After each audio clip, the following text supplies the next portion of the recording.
Hey everyone, back for another matchup VOD. This time it's going to be Depths versus Doomsday. Doomsday has been a extremely strong choice, and in my opinion, quite possibly the best Dark Ritual deck in the format, and one of the best decks. Period. Despite not having a ton of pilots out there on it, it's been putting up results consistently. And for this VOD, a very special guest who recently top aided a showcase event with Doomsday and played in the showcase qualifier recently. Also, is a big contributor in the Legacy community, as one half of the Min Max blog. Here with Max Gilmore, Maxtortion. How you doing, man? I'm great. Thanks so much for having me on. I'm really excited to be here. Yeah, this is gonna be fun. This is just such a fun deck. It's so much less complicated than it used to be with the Thassa's Oracle making the kill. Like, we can now basically just say it plays its one card combo working towards its Oracle, and that basically describes the end game of this deck Yeah, without getting too deep into things. Um, yeah. so It used to be, sorry, it used to be like an incredibly complicated storm deck, and now it's just kind of like spicy Omnitel.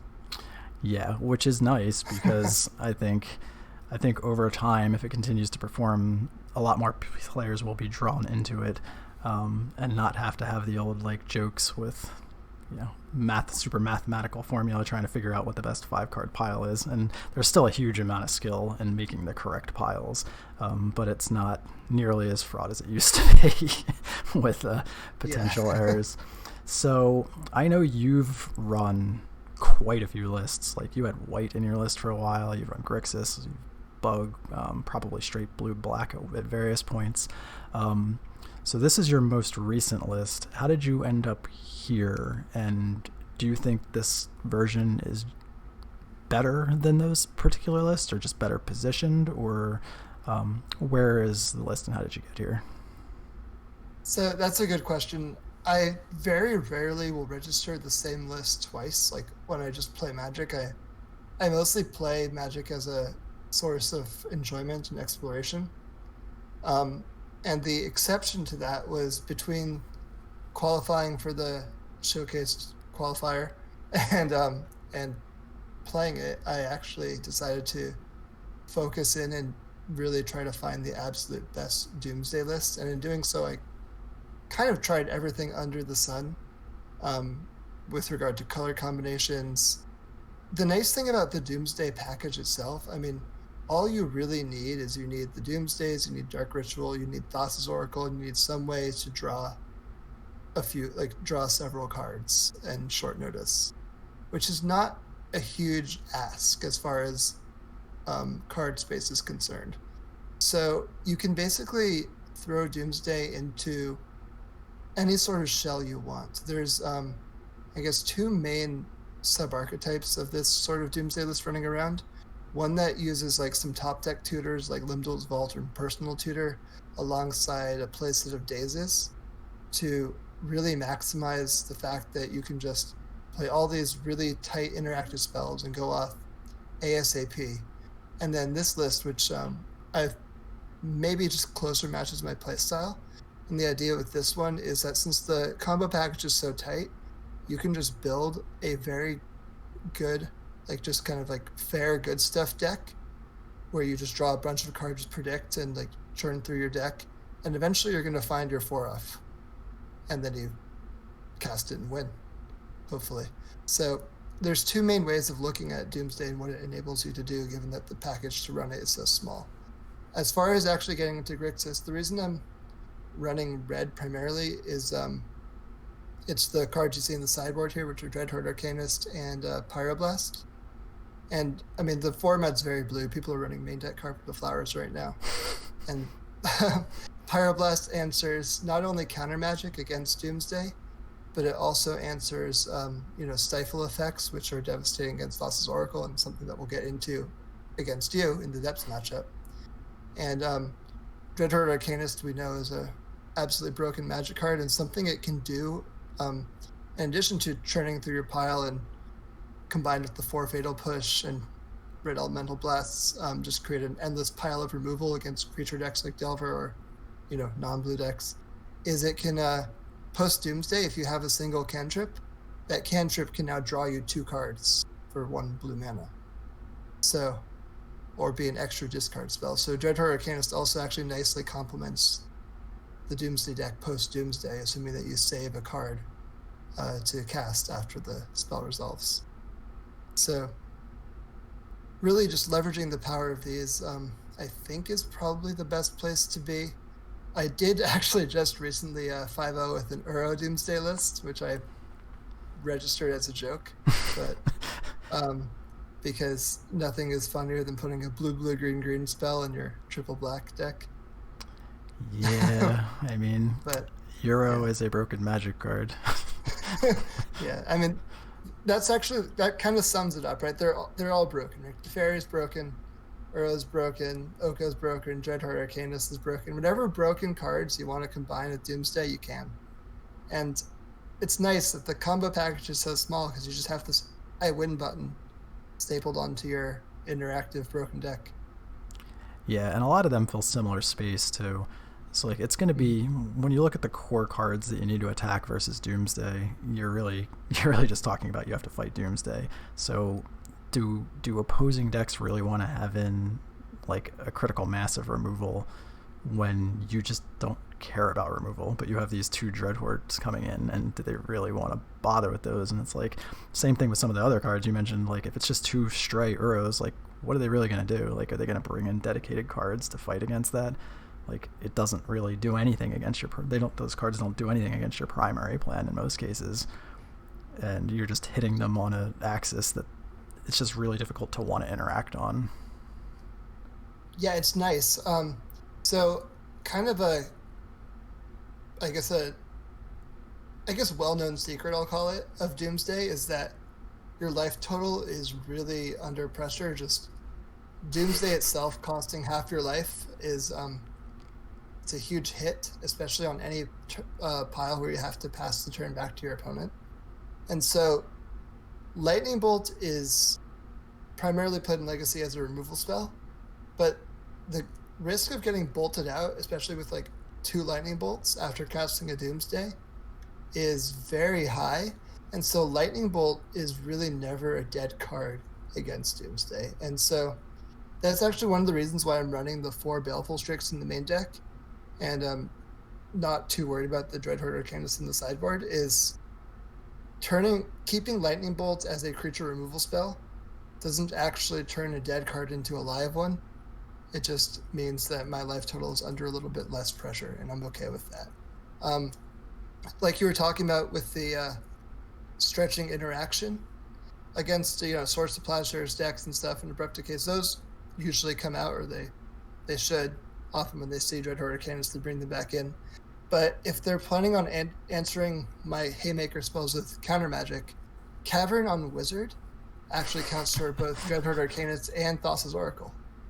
So it's a nice little combo there. Yeah, that's pretty cute. I was definitely thinking of Swords when I made my comments earlier, but the Dreadhorde being life management resource as well, and Bolt Magnets is also a nice side benefit, especially when, according to everything I've heard people say, Delver's probably the single hardest matchup for Doomsday, or one of them.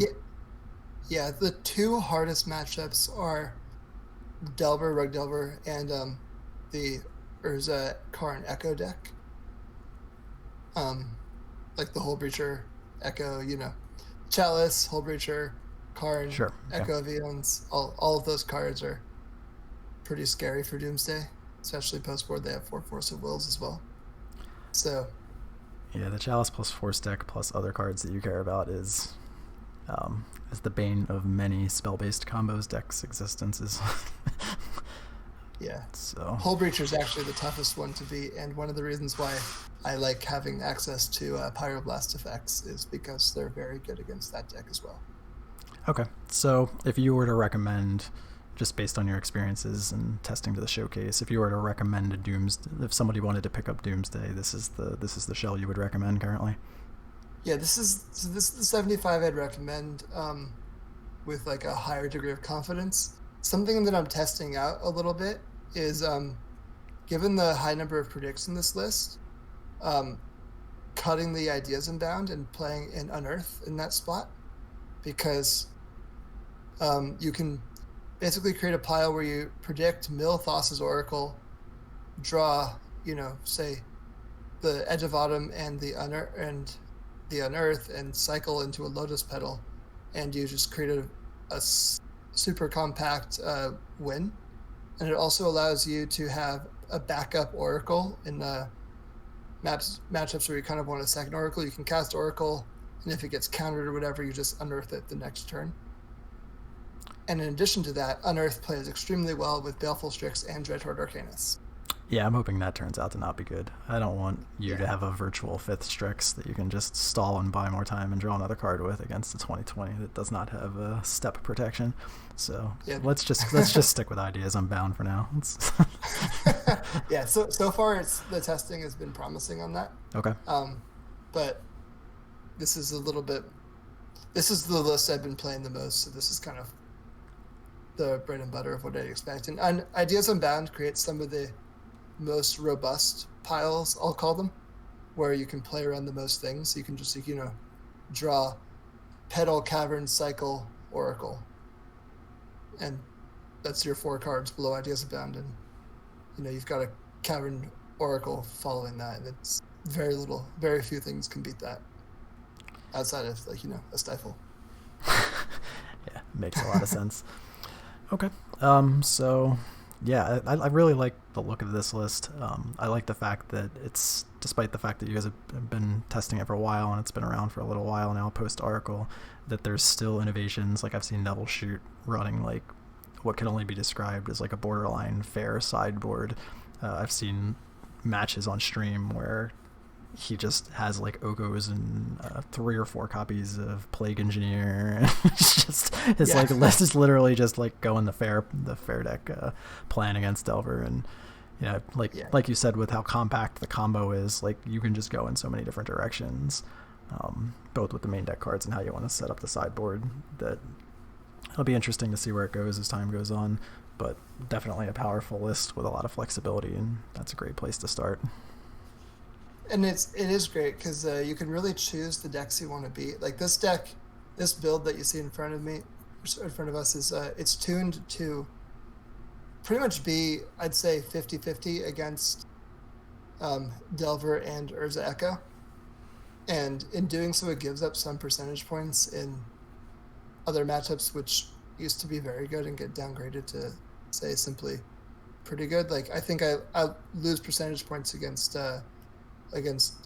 Depths, especially your build of Depths with Stifles, by eschewing the Dazes, because I know we'll get into this a bit more when we talk about the matchup specifically, but our Doomsday versus Depths is a very quick matchup where every bit of mana counts and you squeeze everything you can out of every single one of your turns.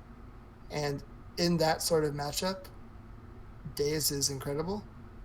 And right now you see 1 Daze here. It used to be 0, but I put it in because it's kind of a free roll in some Doomsday piles where you have equal mana and cards to draw, and you can put in a filler card, but you don't have any extra mana, and Daze is a perfect thing for that. And in addition, when you exile your library to Doomsday and you reveal a single Daze, your opponent will be aware of it, and it creates this, I'll say awesome, but really it's a terrible dynamic where, do you play around the 1 Daze? You don't, right? You're talking to a person that ran 1 Stifle in the 75 of Bug Depths for years. I am very familiar with the dynamic of people being agonized over whether or not they're supposed to play around a 1 of, and you'll get a bunch of people that will, and you're just picking up so much of a percentage against those people that play around it all the time. And then you have some people that don't and just get obliterated by it when it's there.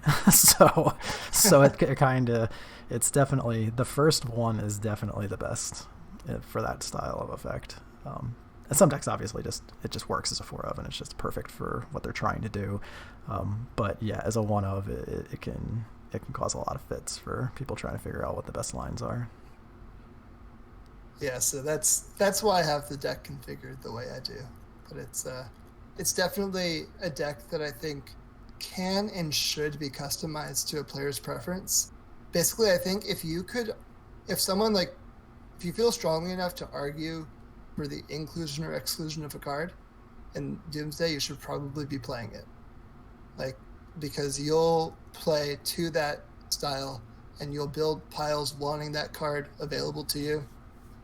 The deck is flexible enough that really, within reason, if you want to have a card in your Doomsday deck and you have like actual reasons for it, then you should be doing that. So if you look at this list and be like, I don't want that Thoughtseize in there, I'd rather it be like a Flusterstorm or a Spell Pierce or what have you, then by all means you should change that. Like, that's the kind of thing I'm talking about. Yeah, I can see some people being skittish about a card like that, especially with the life total concerns that you expressed, with Doomsday being like a reverse EDH effect where you kind of start at 10 life or a virtual lower amount where people would like, I know like a lot of the TES players over the years kind of cringed at Thoughtseize. Not that it kind of more or less got mostly replaced by Veil of Summer anyway, but when that was more of a realistic option other than a one-of out of the sideboard, like how does this interact with ad nauseum and that kind of concern. So I could see people looking at that and maybe wanting a Fluster or a third Duress in that slot for sure. But I'm sure Thoughtseize has many, many applications taking various hate bearers or other problematic permanents that Flusterstorm can't necessarily deal with. Exactly. If people are going to start playing things like Nimble Obstructionist, you need a way to answer that. Fair enough. I hope the world doesn't come to that, but I guess we never know. All right, so I guess we'll just jump into a match now. Yeah, let's do it. I'm sure we'll have plenty of reasons to talk about the list as we go. Hey, I see a turn 2 kill. Or turn 2 Merit Ledge. Yep, I just locked my screen. That's awful. When you oversize a window, do you know how to shrink that back down when it's too big for your monitor? 1 second.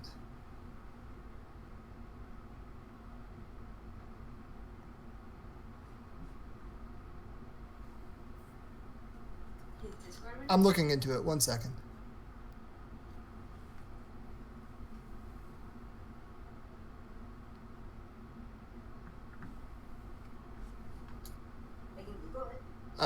I'm Googling it real quick, unless you've managed to unstick yourself.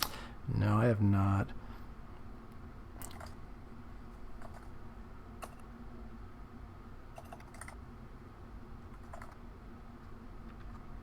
Oh, I got there. Oh, nice. How'd you do it? Windows button and down arrow. Got it done. So that'll be a fun Very thing for cool. people to watch since I have zero editing skills. So honestly, I just learned something, and anyone watching this video will do so too. There you go. That's what these magic videos are for tech issues. So I'm playing against someone that I didn't recognize the name of them, so I didn't know what they were on at all. Seriously though, I do my very best to not mulligan to matchups. Even if I think I have a good idea of what the opponent may be on, I think that's really bad for testing. I think that's really bad if you're tracking results. I don't think it gives you an accurate picture of how your deck actually performs against a lot of these shells. So in this case, for my opening hand, I would not have kept this versus Doomsday. I don't think this does nearly enough on the draw, but it's a turn 2 combo that can kind of wait and play it slow a little bit too, depending on what the matchup is. So I ended up keeping this hand versus you, even though I thought it was pretty likely you were on Doomsday. That makes sense. I definitely have absolutely no judgment to people who do mulligan for matchups and leagues and stuff. You're paying an entry fee for a tournament, and there's absolutely every incentive to do what you can to maximize your odds of winning the match. But I agree that if you're tracking for testing purposes or just to overall understand how your deck performs, it does affect the data. So if that's your priority, or you just want to kind of like test for an open field, then not mulliganing to a matchup makes more sense. Oh yeah, no judgment on anyone that takes full advantage. I mean, that's almost mandatory once you actually get to the higher level match, like the showcase event, the showcase qualifier that you just played in. Like, there's no way in the world I wouldn't be well aware of people's lists and be playing to them in that kind of event. I just think in the day-to-day, for me personally, I'm more interested in actually how my list performs. So if someone sees this kind of hand and wonders, I kept because it has tools generically in the dark. But if I was going to play it the other way, like if this was a major event or whatever, I would have shipped this hand and looked for 6. So I don't know if do you have any generic thoughts on the kind of hands that you would keep versus depths? So I actually do the same thing, and while I'm, just playing, I'm not going to overly mulligan against you. Against depths, say we were playing in a showcase qualifier event, I would mulligan to on the play, I would mulligan to a fast Doomsday. I would keep a fast Fragile hand. On the draw, a hand that basically folds to a discard spell, I am much less inclined to keep. I'm more likely to keep a overall like kind of playable 7 against you, even without a Doomsday, because then all 4 of my Doomsdays are safely in my deck where I can search for them, and they're discard proof that way. But yeah, like if I were to have won the die roll like I did in this game, I would be looking for basically a way to put Doomsday on the stack turn 1, or at least protect it for turn 2. Makes perfect sense. So basically like a double cantrip hand would be preferable to like a 2-land pedal Doomsday hand. Yeah, on the draw, I'd rather have double cantrip. On the play, I'd rather have pedal Doomsday. Fair enough. So in this particular game, I believe that it was an accurate assessment that both of us played this straight up, because your first turn was just fetch land pass. Yeah. So no pedal, no ritual Doomsday, anything like that. So. Yeah. Oh, your deck knew what the matchup was. My deck absolutely rewarded me for not being a unsportsmanlike friendly league player. So as soon as you played the Mana Confluence, I immediately switched, and then I pretended I knew that you weren't on Dredge when we got to your end step. Fair enough. And knew that you were, and then from here on out, I played as if I knew that you were on Depths. Yeah, so in this particular spot, you could still reasonably be a variety of decks. Scalding Tarn doesn't really signify anything. This could easily just be like a generic brainstorm thing for me. So when you cracked it, I'm honestly not sure. If I was 100% you're on Doomsday, I'm still not sure stifling this land is correct, just because Stifle is so strong in the late game. But what I was likely to do is either go for it on turn 2 or go for it on turn 3, at which point the mana was going to be spoken for anyway if I jammed. So I just decided that even though you kind of allowed this to happen, and it kind of points in the direction that like you're okay with this happening just based on the timing of it, I felt that there was a decent enough chance that I was going to spend my mana on 2 or 3 and not want to hold that up anyway. That makes sense. I think this was the sequence both of us wanted. If I remember correctly, my hand had 4 lands in it. Okay. And so yeah. I was happy, and my hand had 4 lands and I didn't have a Doomsday. I think it was on this draw step, the second one. It was either the second or third one that I actually ended up drawing the Doomsday and feeling very sad that I had 1 and now soon to be 2 fetch lands in the graveyard with no mana to speak for. Makes sense. So on this particular turn, I had the option of going for it with Crop Rotation and Urborg, or leaving the second Stifle in a row off the top up for your fetch land. I thought the benefit of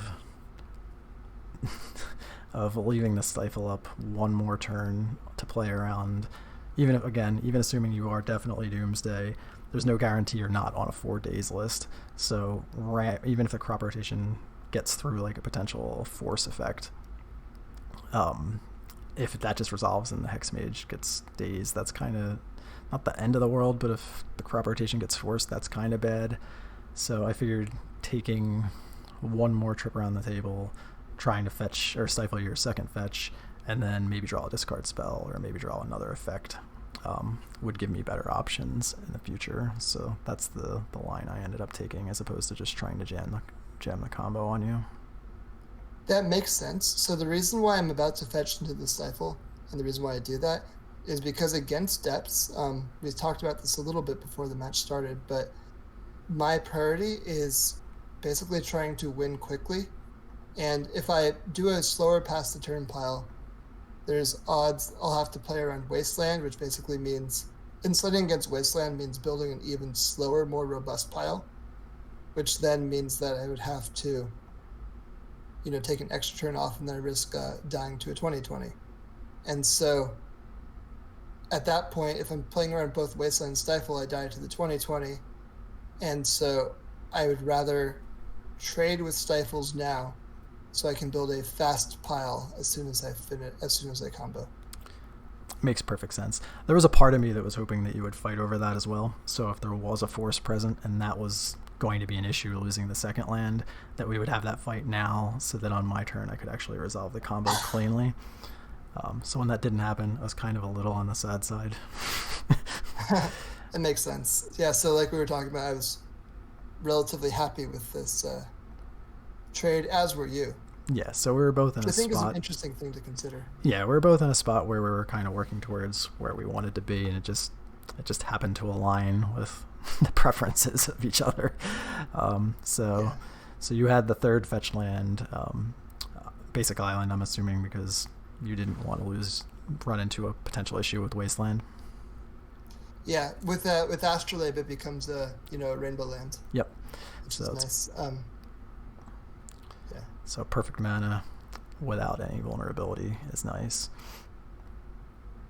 So on my end, the Sylvan Scrying is a pretty good draw. It allows, ideally I would have liked to discard to see if the path was clear, but given the scrying, it allows me to preemptively crop rotation. So I can crop rotation first, see what happens. If that gets forced, that just allows me to make a land drop with the stage and Sylvan Scrying for the missing piece, which would theoretically set up a combo the following turn if I draw either any Lotus Petal, any Elvish Spirit Guide, or any crop rotation. One thing Depths pilots should be really aware of is Urborg is not a free card in this matchup. You just don't want to be giving them. You don't want to be giving them basics. Like, obviously you have one set up with the Astrolabe, but Urborg would just allow you to just straight up play another basic island if you wanted to, or if it just happened to be your fourth land, at no cost whatsoever. So given that there's no advantage to the Urborg, if the crop rotation would have been countered, the line would have been staged just to keep that off the table, and Urborg doesn't really gain you anything in that spot. Sometimes you're forced into it because you have to play a discard spell and it's your only black source, but it's just something to be aware of, that Urborg does have a very real drawback in this matchup.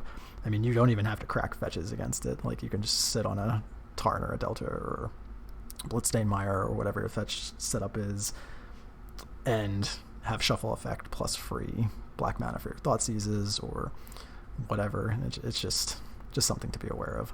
So it's actually even worse than that. You're not free is like an understatement, because what it allows you to do is play uncracked fetches and then Doomsday, and then basically draw Thassa's Oracle, crack fetches to pull lands out of your deck. Yeah. So it's bad. It's bad enough with the cantrips, but yes, it also makes a more compact Doomsday pile, which can be relevant.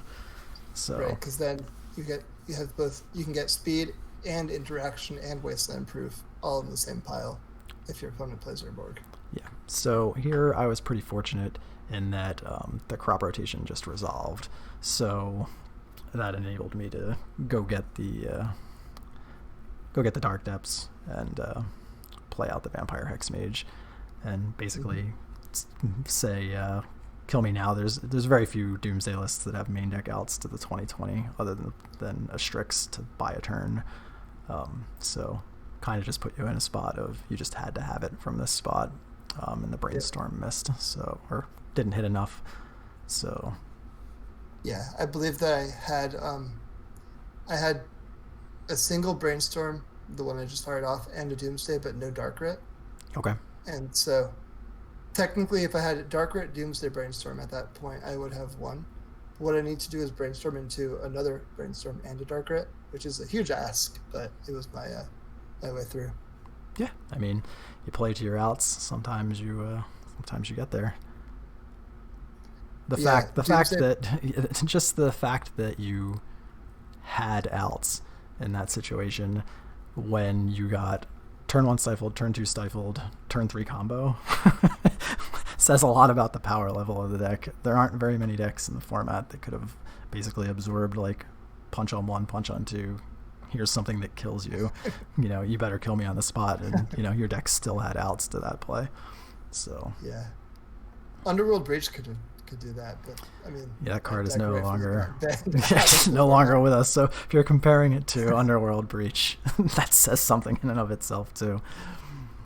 That's actually, I think, the closest analog to how the Doomsday deck is built and plays, in my opinion, is Underworld Breach but not broken. Like that's how it feels to me.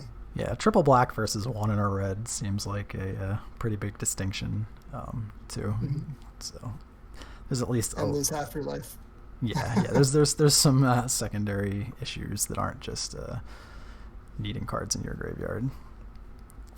So from the depth side, for sideboarding, real quick before we get into game 2, the normal setup I work with is I bring in the 3 Flusterstorms, which are good for obvious reasons. It helps resolve tutors through forces. It can counter a Brazen Borrower. It just obviously is there to discourage Doomsday from resolving. So those just come in. They're just good all around. I bring in a couple of surgical extractions because it obviously has the really, really poor man's use of shuffling post-Doomsday pile to try and buy a turn. It's sometimes what we have to work with.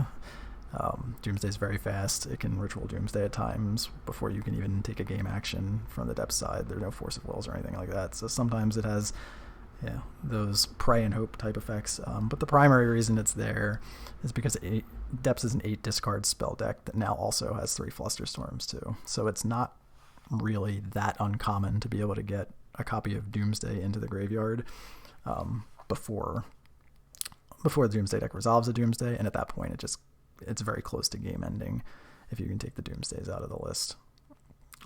Maybe not anymore if you're going to be on your 2 Uro package, but versus more traditional lists, it's pretty close to closing the door. So versus traditional lists, surgical Thoughtseize Surgical is game over. I think funny enough, I end up winning most games that I get Thoughtseize Surgical on Doomsday. And I think the reason is that people, I guess, lean into it so hard as a game plan that the rest of their hand oftentimes will not necessarily be functional.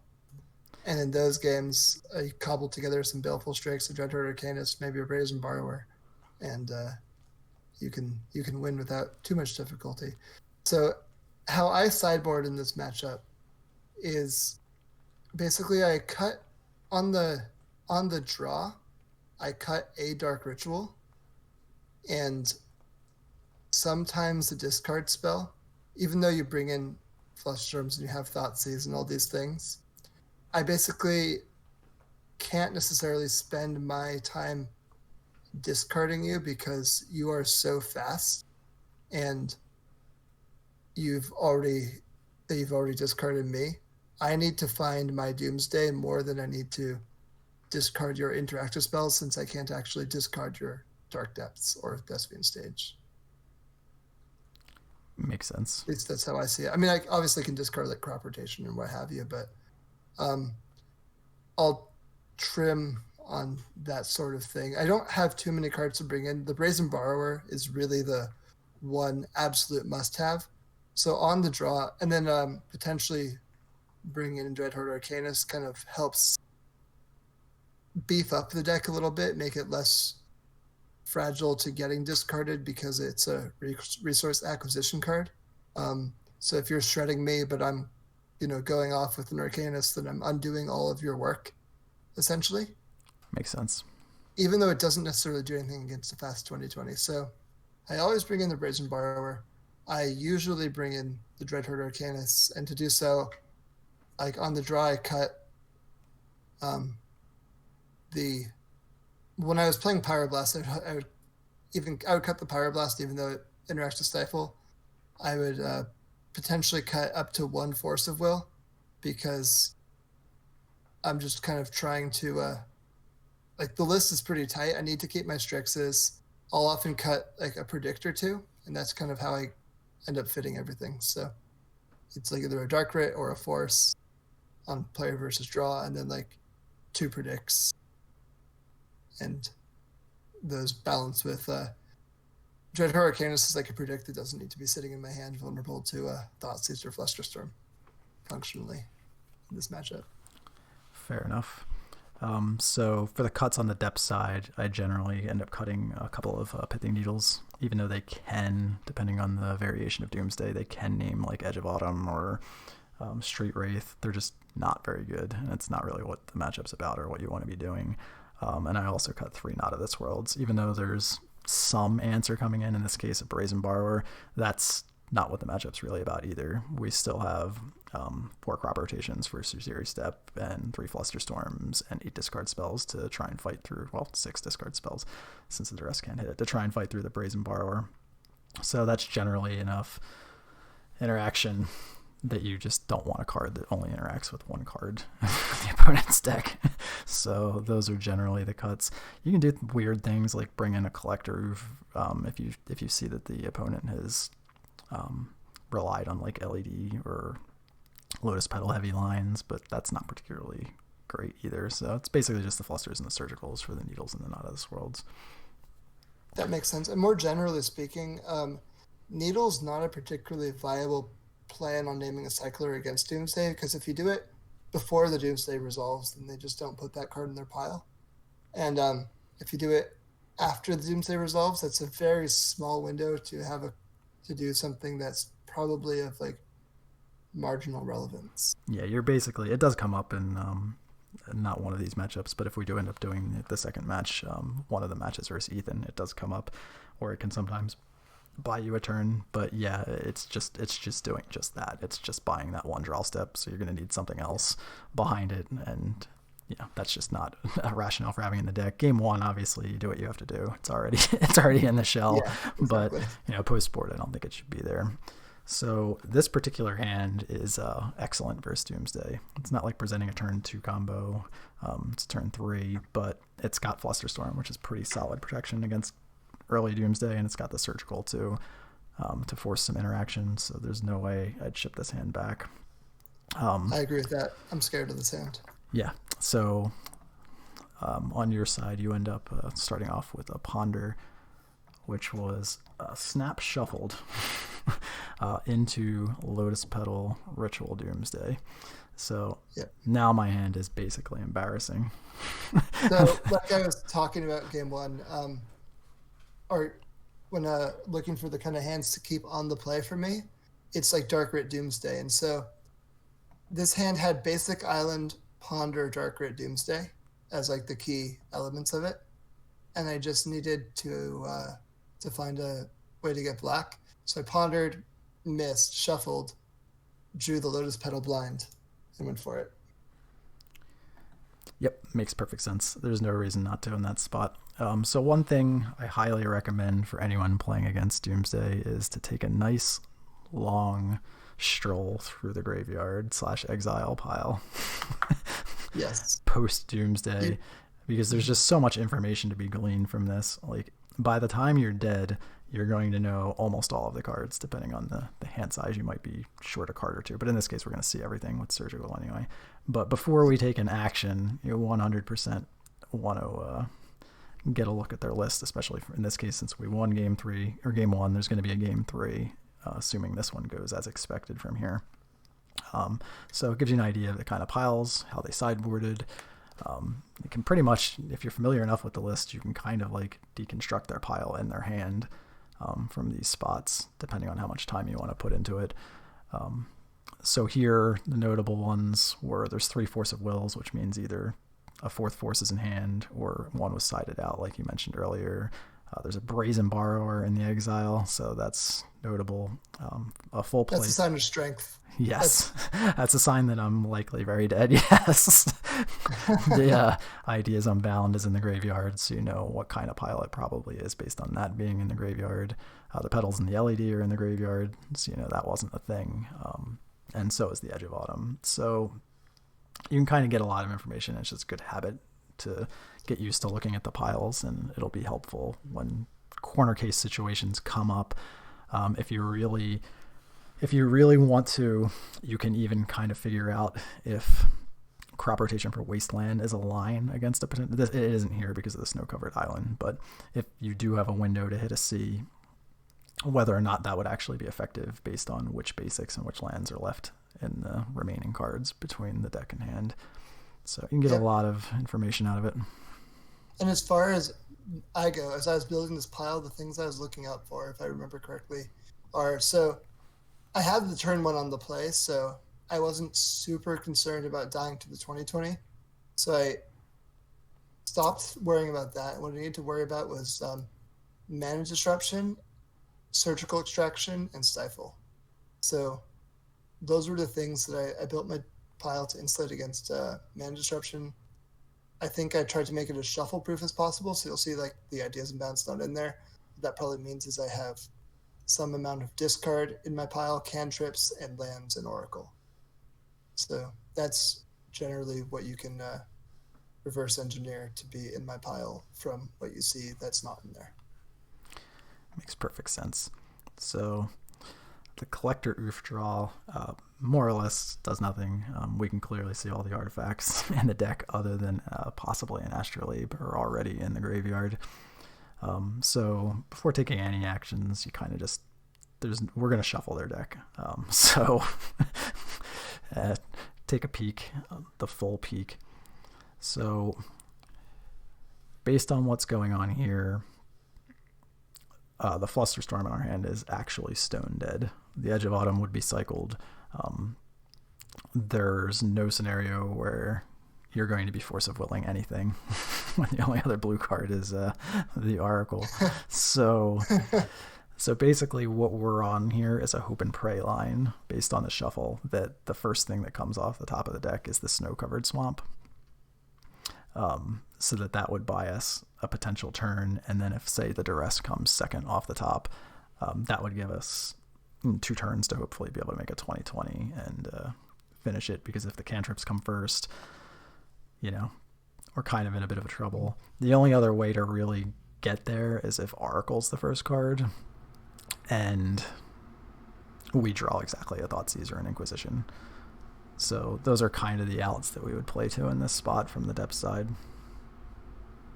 Yep, that makes sense.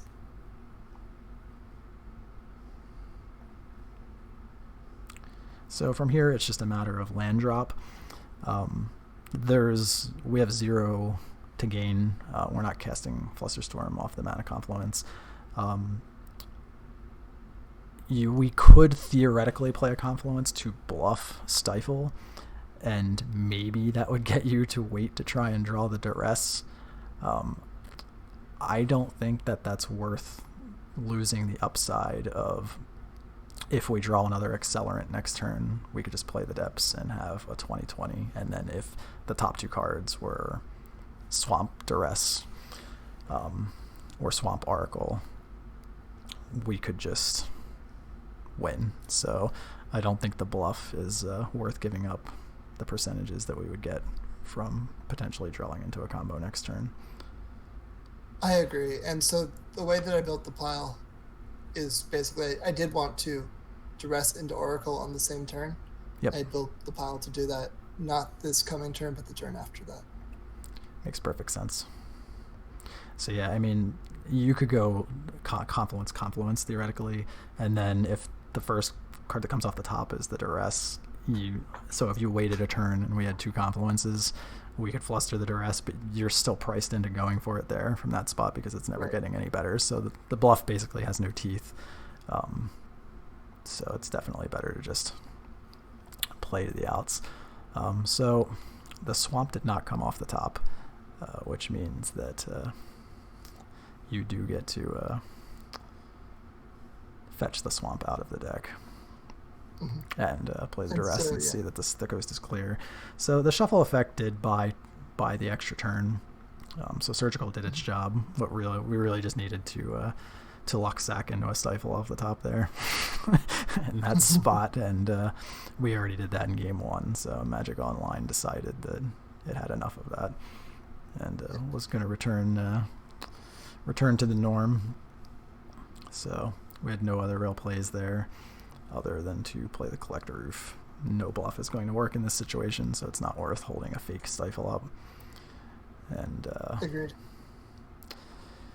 And Oracle comes down. Yep. And so the reason why I went for the dress there instead of waiting is because of the amount of discard spells you have. If I just hold a dress in my hand and you draw a discard spell, then you're just going to discard it, at which point it doesn't trade for what I want it to trade with. Yeah, that's true. I mean, you're only giving up one draw step. So if the stifle's there, you get it. If the stifle's not there, you don't care. Like, you're only losing. Right. I think I had 52 cards in my deck at the time. So you're giving me a 2 out of 52 outer for the right to not lose to stifle being one of the 5 cards in my hand. I think that's definitely correct. Yeah. And the Magic Online gods rewarded me by basically stacking my pile nicely. Yeah, I mean, the odds were overwhelmingly in your favor. So, like, the only I had like a 40% chance of it being something really awful off the top. It's like if it was immediately the Oracle or immediately the Swamp, then I had a shot. But 3 out of 5 cards, basically, you're gonna win the game. So, Yep. So, and that's another pretty good example of the power of the Doomsday list, where we had full combo on turn 3, a surgical for a shuffle effect, and a Flusterstorm, and we died, and pretty easily died, where we were playing the low outers the entire game, basically. Yeah, Doomsday is funny because it's really nothing is quite locked up until the Oracle hits the stack. Like, it's really anyone's game. But it goes both directions on that because there's a lot of ways you can just end up putting an Oracle on the stack through all sorts of ridiculous hate. Yeah, so speaking of ridiculous hate, we have this hand from the depth side, Yeah, which is a clean protected turn, double protected turn 2 kill. It's also a turn 1 Thoughtseize, a Flusterstorm backup. It's not only it's a turn 2 kill or that, and it's both. Yeah. So personally, I don't even think I don't know that I would have even fought over the Thoughtseize, to be perfectly honest. Because probably not. If the Thoughtseize gets forced on turn 1, that is so fine, because if your follow up is like a Ritual Doomsday, you get blown out. If it's just pass for a turn, I get to have full combo plus Flusterstorm up to protect it. Like, I don't think there's a reason to actually fight over the Thoughtseize if there was a force here. Yeah, I mean, so yeah, look at this hand. It's a turn 1. So your hand is also completely busted. So yeah, my hand is So it was turn 1. It's turn 1 Doomsday off of basically Swamp, and then play out the LED and ponder and win, crack LED, win pretty easily the turn following. Yeah, so this was a classic play draw game, which I think will come up a lot in this matchup. Yeah, like we talked about, these games are so incredibly compact that every mana matters, and especially in accentuating your wins on the play and kind of coming back on the draw from the Doomsday side. Having days in the matchup, like the days configured decks and also the top deck tutors, can matter quite a bit, because the top deck tutor in this matchup is almost closer to a Thoughtseize proof tutor. At least that's one way of looking at it. Yeah, the top deck tutors are a little scary versus the surgical deck, but yeah, that's true too. You have to do. That's the other aspect that I didn't mention that comes up a lot during versus normal storm decks, but it's also very relevant here. Is surgical also functions as, if you Thoughtseize and they brainstorm and hide the Doomsday, it just shuffles it away. So it does have secondary uses too. So the Thoughtseize took a pretty easy Doomsday. put you in a spot where you have no protection and no Doomsday from here, so you have to find quite a bit to be in a spot to dig through how ridiculous my hand is. And as far as what I'm prioritizing, generally speaking, is I'm looking for the Doomsday as opposed to looking for protection at this point. Protection can get discarded. The Doomsday, I can basically put it on the stack as soon as I find it. And so that's the thing I'm trying to find. Makes perfect sense.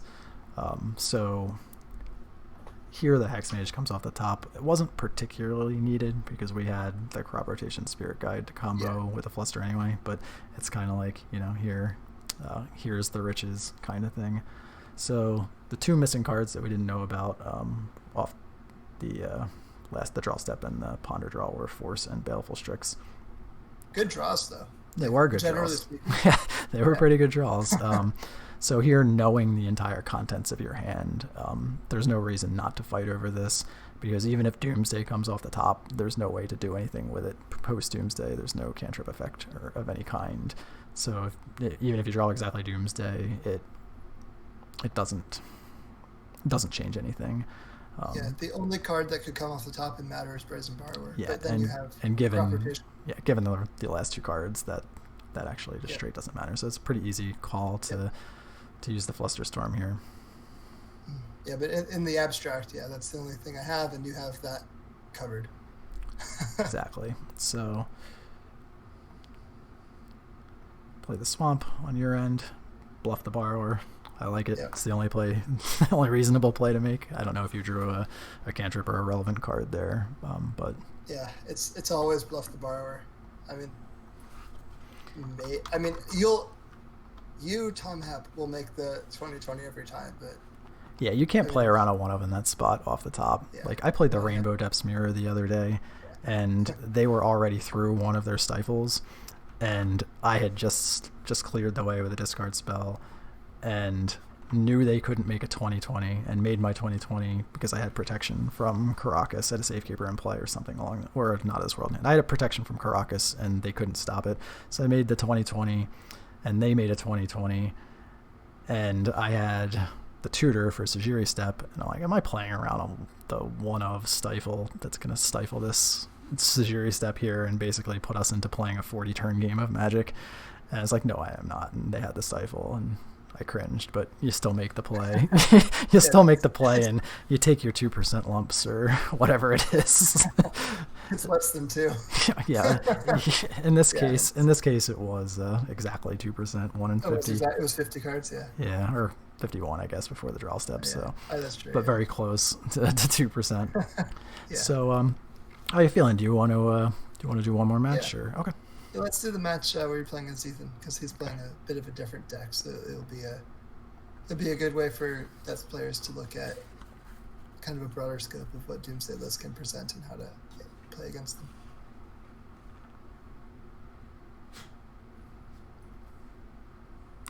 For those of you not aware, Ethan is also one of the more dominant Doomsday players on Magic Online. Throughout the years, Ethan's been on a variety of decks, notably Storm.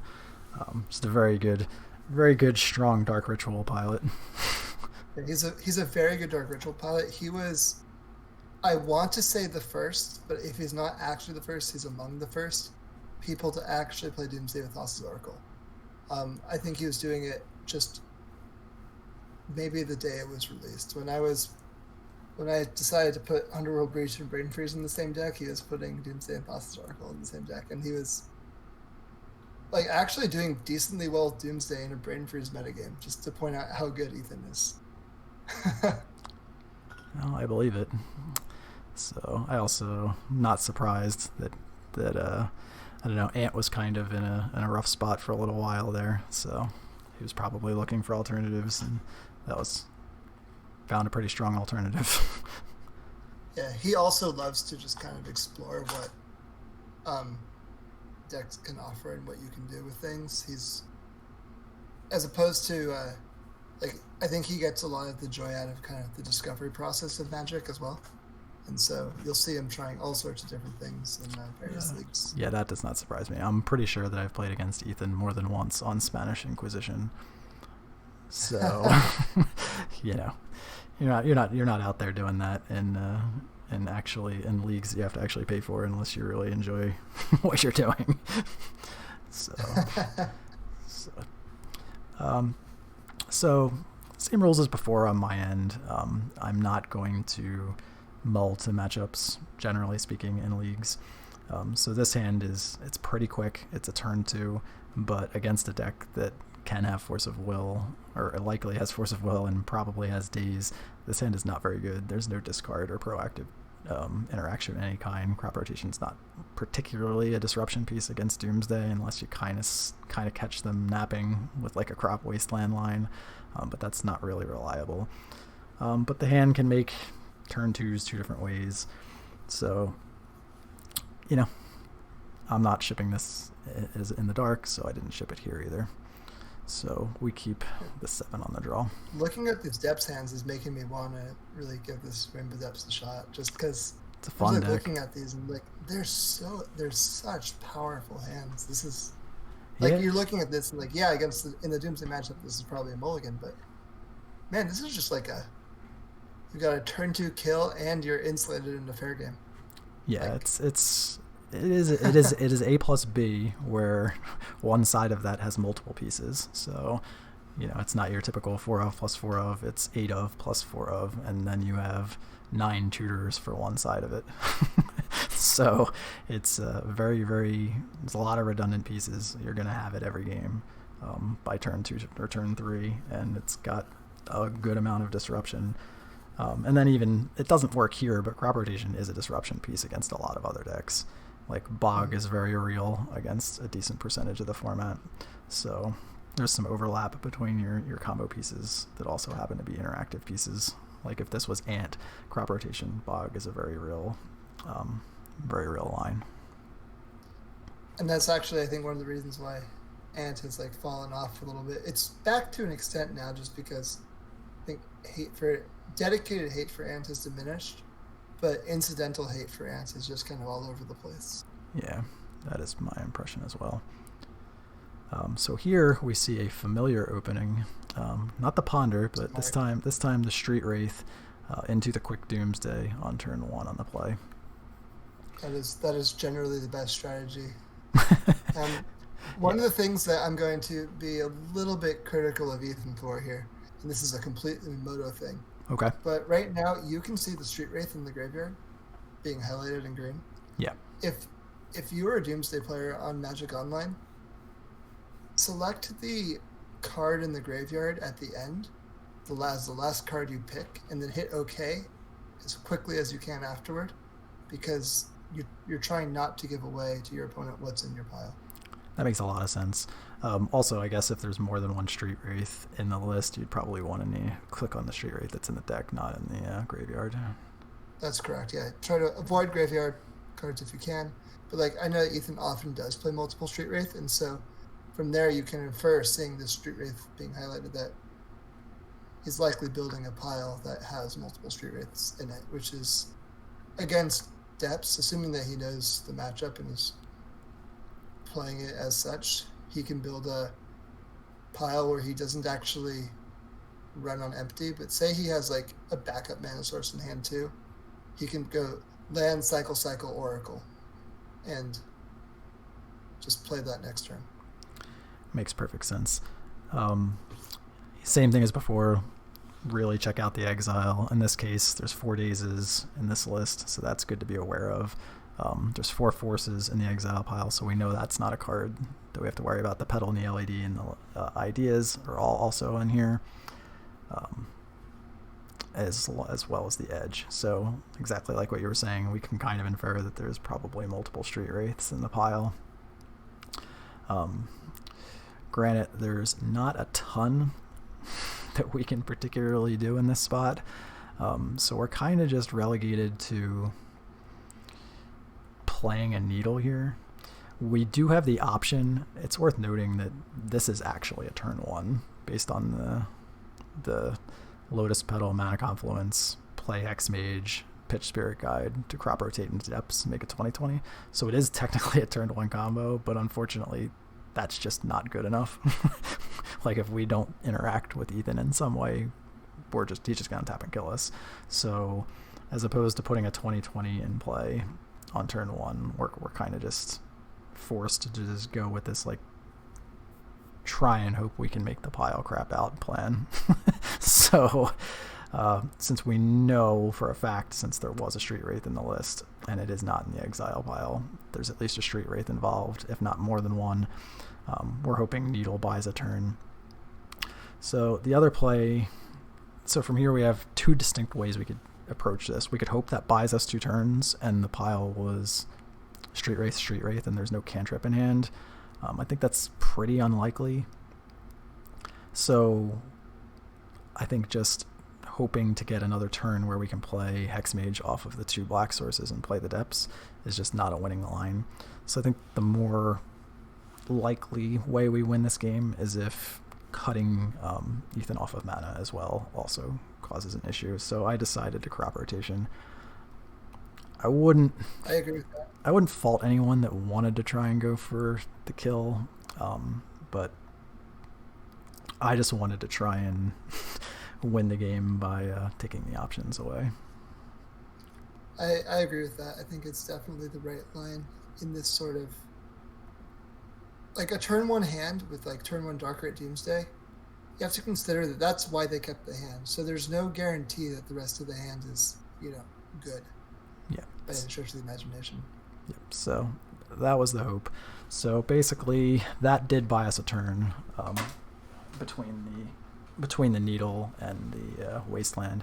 So it did buy us a turn. We're really looking to find something like a Stifle. We draw an Elvish Spirit Guide instead. That's not particularly useful. We want to play the depths here, just basically hoping to draw another black source next turn, or a stage would also get it done. But we're kind of still just banking on the Doomsday deck not functioning from here is really the plan. So Brainstorm, end of turn from Ethan, and once the Cavern of Souls comes down, the writing was on the wall. We were basically dead unless the Oracle was the last card in the pile, which it was not. So yeah, typically speaking, you want to put Oracle as even in most matchups in general, you want to put Oracle as the middle card in the pile. Like oftentimes I'll build an Ideas Inbound pile with Ideas Inbound on top, the cycle effect second, then the Oracle, and then the Cavern and Piddle on the bottom. And the reason being is, say, generally speaking, someone counters your Ideas Inbound, the next turn you can just cycle into Oracle and follow it up that way. So especially against a deck without removal like you, Oracle's safe as the 3rd card down. You don't need to build a full 5-card pile. But even beyond that, just having Oracle as the middle card provides a lot of insurance against various forms of disruption. Makes a lot of sense. It's worth noting that the depths lists do have decays, and early on in the sideboard, and early on I was bringing decays in against Doomsday, but it's just so it's relatively easy to sequence around that if you know they're there, and it's kind of telegraphed if you pass with like black-green up.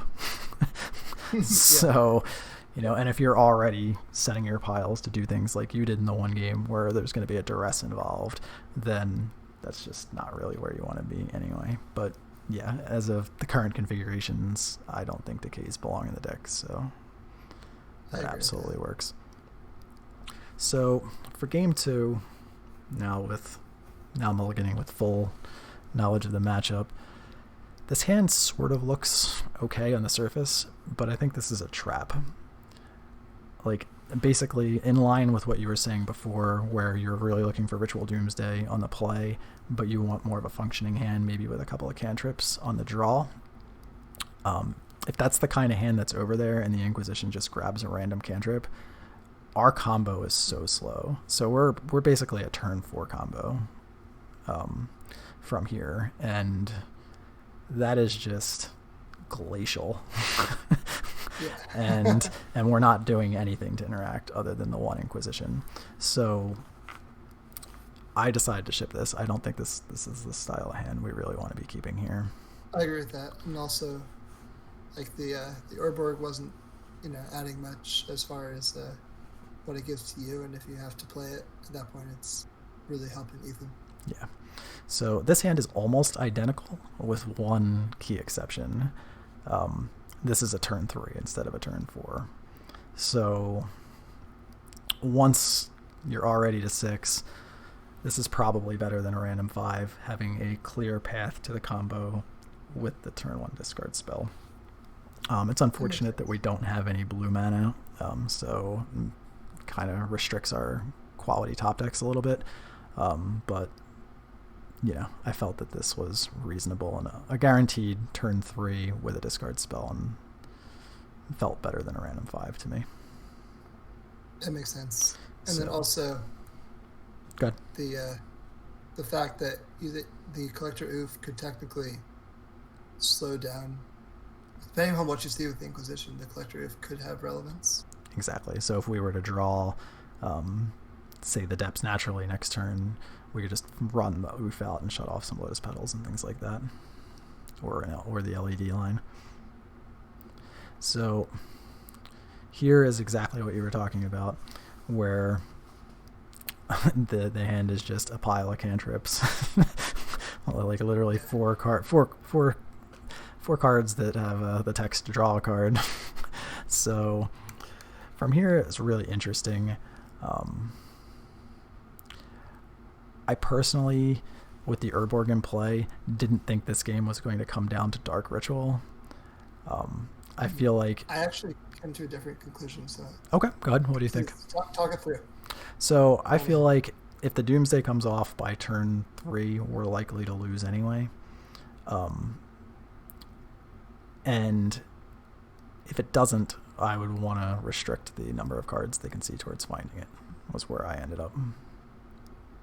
That's fair. So the reason why I was thinking that the Dark Rite might matter is you have a turn 3 Merit Liege killing on your turn 4, which means that Ethan would have to actually put Thassa's Oracle on the stack on his turn 3 to outrace that. That's fair. And so if he's cantripping and casting a triple black Doomsday and passing the turn on his turn 3, then you win. And so I think that one of the ways he beats that is via Dark Ritual. That's fair.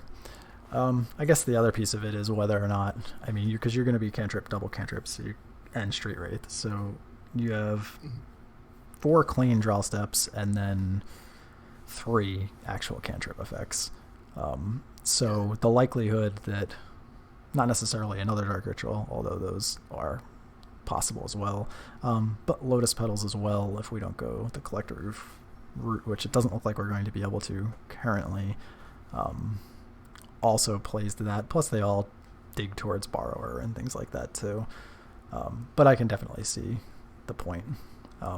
And here it didn't matter anyway, because I went to click on a different cantrip and misclicked and clicked on the worst one and took Preordain. Did you mean to take Brainstorm then? It was either Brainstorm or Ponder. I think I was actually going to take the Ponder, with the thought that all of the cards are relevant. Like, they kind of need the land, they kind of need the ritual, and that the Ponder's all 1 deeper. So and no fetch. Exactly. So that was where I was going to, but I misclicked and took the Preordain. So high quality, high level magic going on here. Keeps it interesting. So Ethan plays the Tri-land instead of the two-colored land. Yeah, Leslie. I miss my tropical island Tri-lands from Bug Dips. That's a good feeling. So knowing Ethan's a good player, it's telling that he led with the Ponder and not Street Wraithing first. It means, because if he doesn't have anything good, he does want to blindly lead with the Street Wraith just to kind of dig deeper. And so keeping the Street Wraith means that he intends to Doomsday and then draw his top card with the Street Wraith. That makes perfect sense. So here I was rewarded for possibly making the wrong mistake and not taking the Dark Ritual, as a pedal came at some point, which would enable the combo to have an untap turn through what I have going on. So obviously results. It's never wrong to go with results based Thinking, right? If you if n is infinity, There you go. but yeah, it's definitely. I'm a very intuitive player, and I generally don't run calculations when I'm playing Magic. I kind of just go off of feel, and so it's tough sometimes when you know you made the right play and it just doesn't kind of work out in your favor. You need to make sure that you don't kind of subconsciously overcorrect for that sort of thing moving forward. Makes perfect sense. So like you did the right thing here, but that does not mean that next time you should run out the collector roof. Yeah. So I decided to not run out the collector roof, and I just want the kill on the table as quickly as possible to restrict the options as quickly as possible. Obviously played the land first to not get blown out by the last card being a random daze. So as tempting as the oof could possibly be there, the biggest issue is no longer having a green source after casting the first green spell, and at that point there would be like actual no path to the combo. So right, because if the goal is of collector roof is to slow Ethan down by like a turn or two, the just winning on your turn 4 also, yeah, and there's no guarantee that I could even present a kill in a turn or two because I may not draw a green source. Right. So like if you're taking a turn off, potentially make Ethan take a turn off, you may as well just, like, even if you had the backup green source, like even then it's just not. It's questionable, yeah. So Brainstorm does find a fetch, finds a Misty Rainforest, which snaps off the fetch. So now the information we have in the hand may or may not be correct. This is one of my favorite thought seizes against me of all time. It's like, please take my cards I can't cast. So Collector Roof is interesting. It likely means that the second C was put back, or that they feel that they're going to need the mana next turn to be able to both Doomsday and kill. Yeah, it also possibly means that he doesn't necessarily, he can't beat like the Sylvan Scrying doesn't find cards that matter right now. Yeah. While the Oof could potentially do something. Like, so it's the card without text versus the card with a little text. Yeah, it's not completely out of the realm of possibility that Scrying could find Wasteland, but it's way more likely that the game just ends before that's a thing. So yeah, I definitely think the Oof has better text. So now the straight rate cycle there kind of shows a little bit of desperation. Mm-hmm. Like we're kind of looking to find it.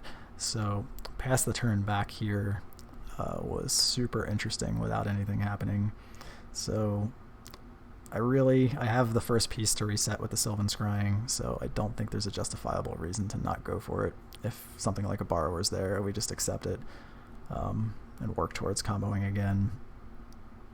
It's just not worth giving the time in this spot. Yeah, absolutely. Like, you as the Doomsday player, you pass there every time like that because, occasionally you have the Borrower, but usually you don't. Yeah, I mean, you have to represent it and hope for the best. So here, try to go to attack phase, and this is the first time I've ever had this card cast against me in Legacy. So I don't know if you've ever considered this for any of your lists, but I was kind of worried there when the 1 and the blue were floating, but it ends up being a very different blue card. So I basically just got time walked here, as far as the attack phase goes. Anyway, yeah, you can build a lot of cool piles with, or I guess I've never played it. It's kind of one of Ethan's pet cards, but the idea is that against a lot of decks, when you have to build a pass the turn pile, the thing that you're really afraid of, given that Doomsday costs half your life, is the combat step. And so if you have, say, Doomsday and a way to draw your top card, but like really no excess mana beyond that, you just set your top card to be Ensnare. And it almost reads like a time walk at that point, where you just draw Ensnare, cast Ensnare on their turn, and then once you untap, you have your third card down, and then you you have the second card down. You can just combo off from there on. Yeah, makes perfect sense. I mean, it's also a non-zero chance you could like stop a wasteland with that. Too, in a crazy situation, which is pretty interesting. So I used the scry. I didn't think there was going to be a situation from here where scrying for wasteland was relevant. So I just grabbed another depths in case something like a borrower comes off the top. We're ready to go again the following turn, and passed it back. It's possible you could make the argument.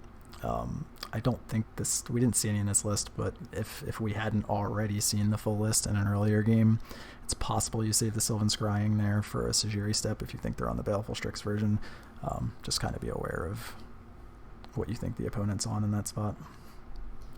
So, doesn't come off the top for Ethan in that game, so we go to game 3.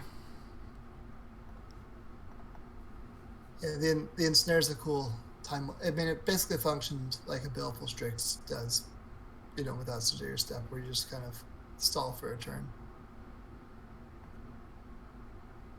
And it's against depths as the Doomsday player. Kind of what you want to do is present a fast kill and not die. And if your opponent has the tools to, like, you only have so many cards, right? So like, look in this hand, you have the hand disruption and basically a way to, you don't have the combo, but like generally speaking, like you have 2 or 3 things, right? You have the disruption, the combo, or like, protection for your combo.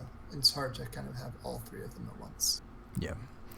So while this hand is missing one piece, it has the most important piece for anyone that's playing depths or new depths. Like the one thing I repeat over and over and over again is your opening hand needs to have either a depths or a way to find depths.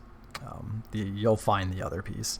So like finding a stage and finding a hex mage, there's just literal 4 more copies of that plus all the tutors. So you really just want one primary piece. So the crop rotation is the primary piece is fine, especially on the draw. Like we'll find something, either a tutor or hex mage, a stage. Something will come, or even the depths can come too, since the card that's representing depths is the crop rotation. We'll find that.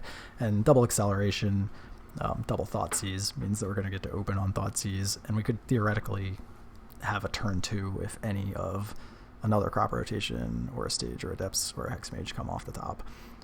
So it's fast. It's got a couple of pieces of disruption. So I think this hand's fine. That makes sense. And there's also, the very small chance that you could Thoughtseize, grab a Thassa's Oracle, and just crop rot for Bazooka Bomb. Yeah, I would assume that having an Oracle in hand is close to an auto mulligan if you don't have a force with it. Or at least a discard spell with it, because that's such a big risk. Like, it's so easy for that to happen. It's not necessarily an auto mulligan. If the hand is like functional, especially if you have a brainstorm in there, it's usually an acceptable risk, more or less. It's not great, but it would cause me to mulligan a marginal hand, but it wouldn't cause me to mulligan otherwise good 6 cards. Okay, that's fair enough. It's happened once, and it was a Cavern to Thought-Knot Seer. Sorry to hear that. People still playing Thought-Knot Seer in 2021. I had it coming. I'll take your word for it. Sounds like there's a story there. No, just because I played a fair amount of Eldrazi aggro. Oh, fair enough. I don't remember you playing Eldrazi. I remember playing first you went Steel Stompy a couple times. I don't remember ever running into you on Eldrazi. It was Steel Stompy for when I was feeling really tired. It's just doing the same thing but less thinking. Fair enough. So here Ethan opened on Preordain 1 top 1 bottom, which is nice, and then in the Lotus Petal. It's nice because we don't have to actually worry about the hidden card here. So what do you make of the Lotus Petal, by the way? What does that signify to you? It's interesting. It's some of these versions, like you'll see a Stray Veil of Summer, but I don't think that's super common. it could mean Brainstorm. It's tough to say, like, or it could just be as simple. It could be as simple as just not wanting it in your hand and just like the old Ant-TS style of I don't want my mana getting hit with a discard spell, so I'm just going to play it out, kind of thing. Does it mean anything else to you? To me, it means a Brainstorm. Okay. Given that in Doomsday, generally speaking, you do want your mana, even though I kind of recommended Dark Rit last game, you do kind of want your mana hit by the discard spell instead of the Doomsday, because you only have 4 Doomsdays and it only costs 3, so it's not that big of a deal. Fair enough. Get it. Yeah, in this situation, we're playing out the Thoughtseize anyway. Like, there's just hand doesn't do anything else. So if they brainstorm, they brainstorm. Play out 1 petal instead of 2 because we don't want to bleed too much information, but at the same time we don't want to get dazed either. So here there's no brainstorm, so it was just representing brainstorm and getting the mana out. I think this is a snap preordain. Oh yeah. So unlike the misclick preordain, this was actually correct in this spot. And then you can Thoughtseize Force of Will at your leisure before your Craft Rotation. Yep. It's funny that even this hand of Ethan's that looks really weak when you Thoughtseized it, if he had hypothetically just drawn a Doomsday, could have put it on the stack, no problem. Yeah, I think it's totally fine. Like, my guess is that it had just the double preordain, and I'm guessing the preordain saw Force and X, and he bottomed X and drew the Force, just expecting to preordain again, and just... It was actually a somewhat interesting decision to allow the discard spell to resolve, given that you have nothing else going on, but that would have worked out really poorly if the discard spell got forced. I would have played a second discard spell off the pedal. Still an interesting decision nonetheless. Do you think you would do the same thing in that spot and just hold the Force?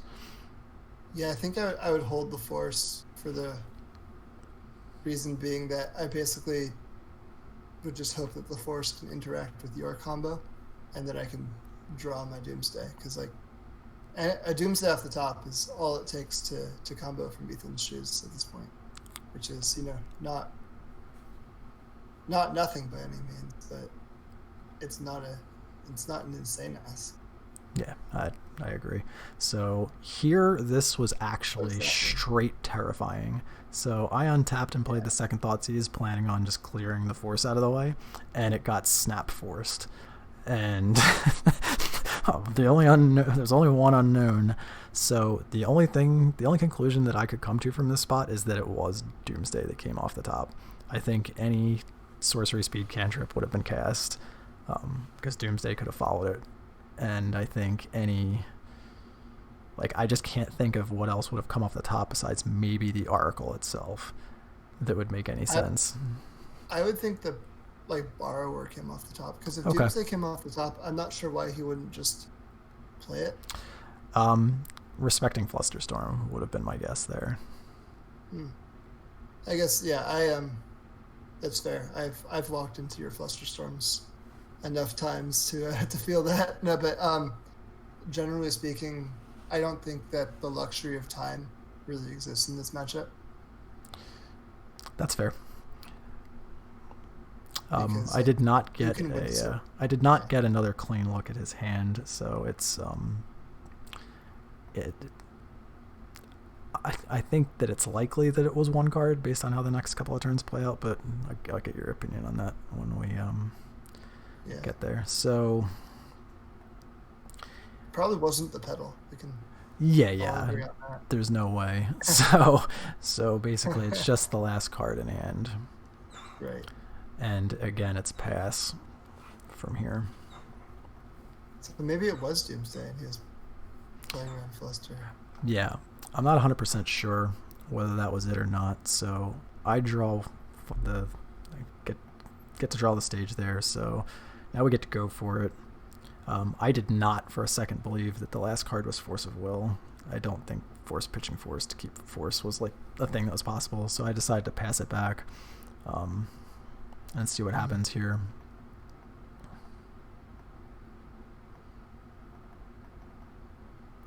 So the Yeah. Doomsday gets cast here. So it's either the Doomsday came off the top this turn, or the Doomsday was the protected card.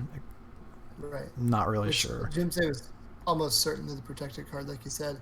The thing that confuses me about this is, and Ethan probably is seeing something that I'm not, since it's always different when you're sitting in the shoes of the player. You have all these considerations that a spectator might not notice.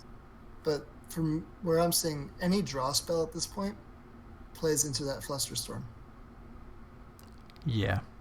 So it's just a matter of what you're giving me credit for. And to be completely like, I would have to have a conversation with him about what he was thinking and trying to play around.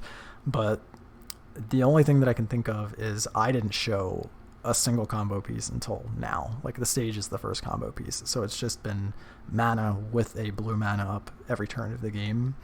So I don't think it's, I would be spooked from that side too.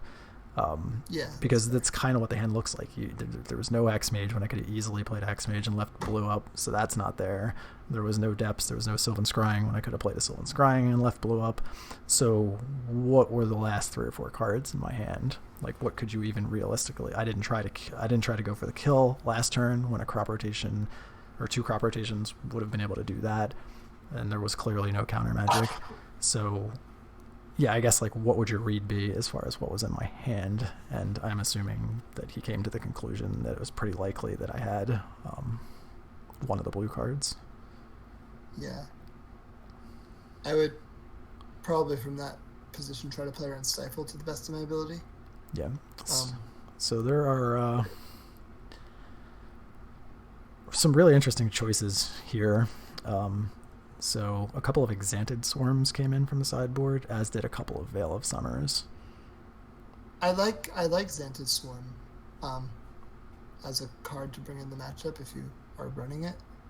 It does block Merit Lights for a turn, but also what it does is it's Stifle Insulation. And really what you want to be able to do against you is just kind of go fast and not worry about what you can present for interactions. If you play a Xanted Swarm down preemptively, then basically as soon as you're able to fire off the draw spell, you can not have to worry about including any way to beat Stifle or Flusterstorm or what have you in your pile, because you've already silenced the Depths player. Makes sense. Yeah, I've had that happen against Ant players.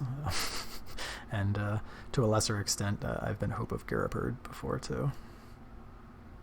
Yeah, like this Ponder, like if you had the Flusterstorm, this would still eat the Flusterstorm. Yeah. And that's, I guess, kind of what confuses me. Yeah, so what I'm guessing is the read was that that was what I had, and that he was going to be able to maybe have this get countered and then have a kill next turn. I don't know specifically how it was set up. That is fair. But the Ponder went through here, and for what it's worth, the turn before he cast the Doomsday, there was a significant pause. So there was quite a bit of tanking in that spot.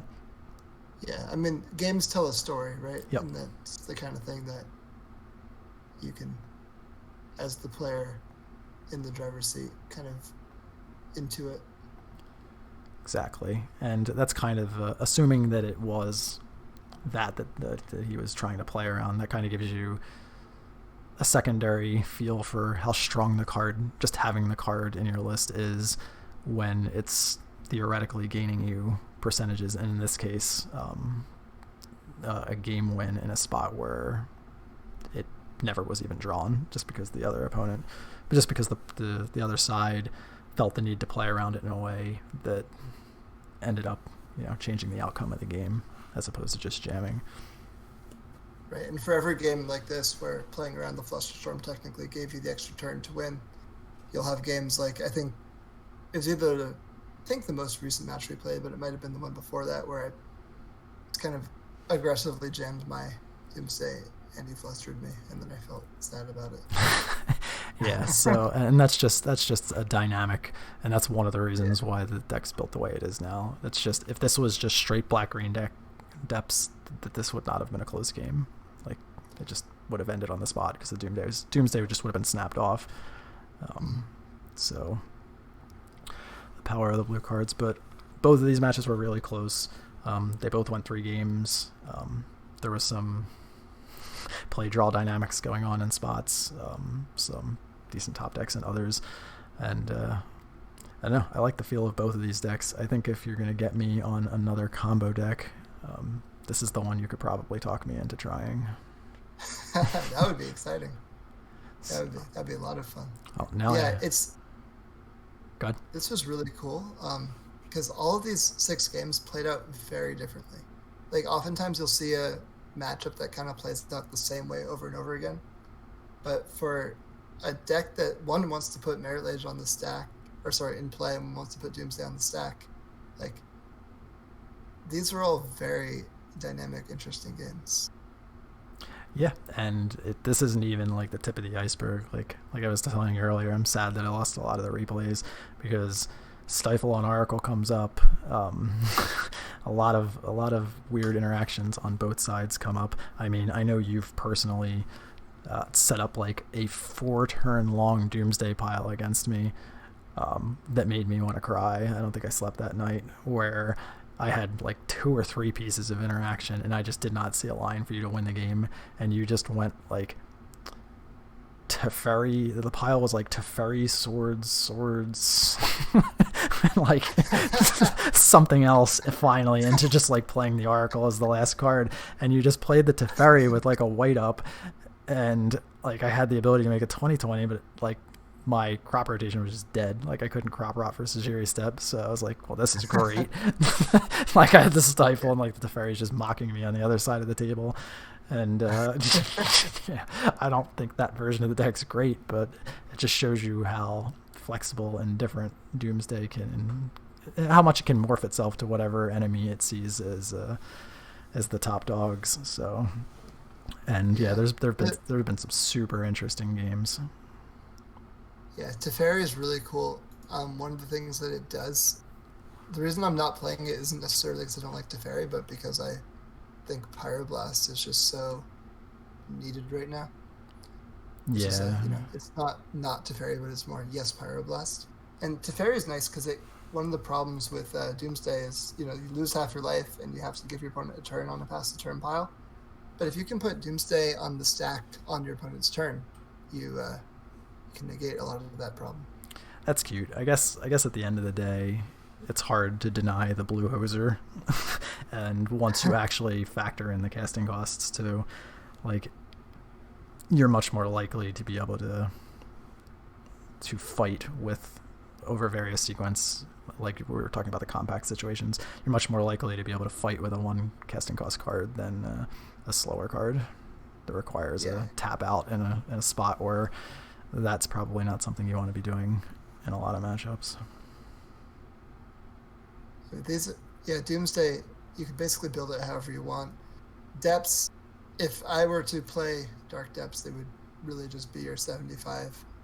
The fact that you win so much notwithstanding, like even just taking that out of the equation, it's incredibly hard to play around all of the things that you can present in the short amount of time you can present them. And that's just really scary sitting opposite you on any game. Yeah, I prefer lists that have that threaten plus have really difficult to deal with disruptions and pieces of disruption, and this card is just not what it used to be, and all of these decks can just beat discard. It's just easy to hide a card with Ponder, Brainstorm, whatever, Force. Like even against the Dreadhorde decks, like even when you have openings on the draw with like a Thoughtseize plus mana to pay for days, they just Brainstorm, put the Arcanist back, draw the Arcanist, Brainstorm, put the Doomsday back, draw the Doomsday. Like you need ways to interact with cards after the fact, and they need to work in conjunction with your combo, and they need to be really low to the ground to work in a deck that's just throwing cards away with Spirit Guides and Lotus Petals. So I like having a variety of disruption, including the blue cards, and that would make a blue mage like you feel a little bit more at home in a black green world.